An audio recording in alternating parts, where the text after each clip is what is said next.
Бесінші сабақ. Қазақстан бақыт мекені. Жаңа сөздер.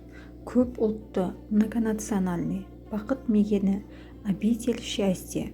Ұлт өкілі, представитель нации. Қыран, орел.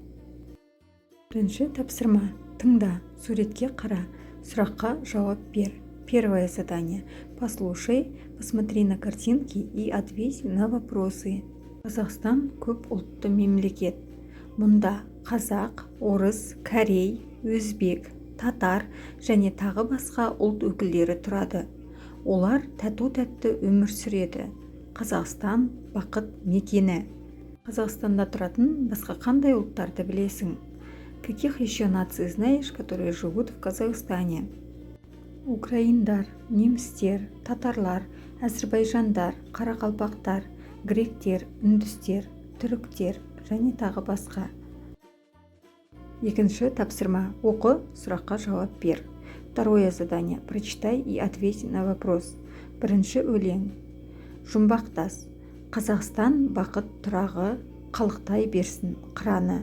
Бурабай жаққа келгенде жұмбақтас күтіп тұрады. Екінші өлең. Көлсай. Табиғат тапқан жарасым, баржанға берген дауасын. Көлсайға барып тыныста, тау жақтың таза ауасын. Өлеңдер не туралы? Про что стихотворение?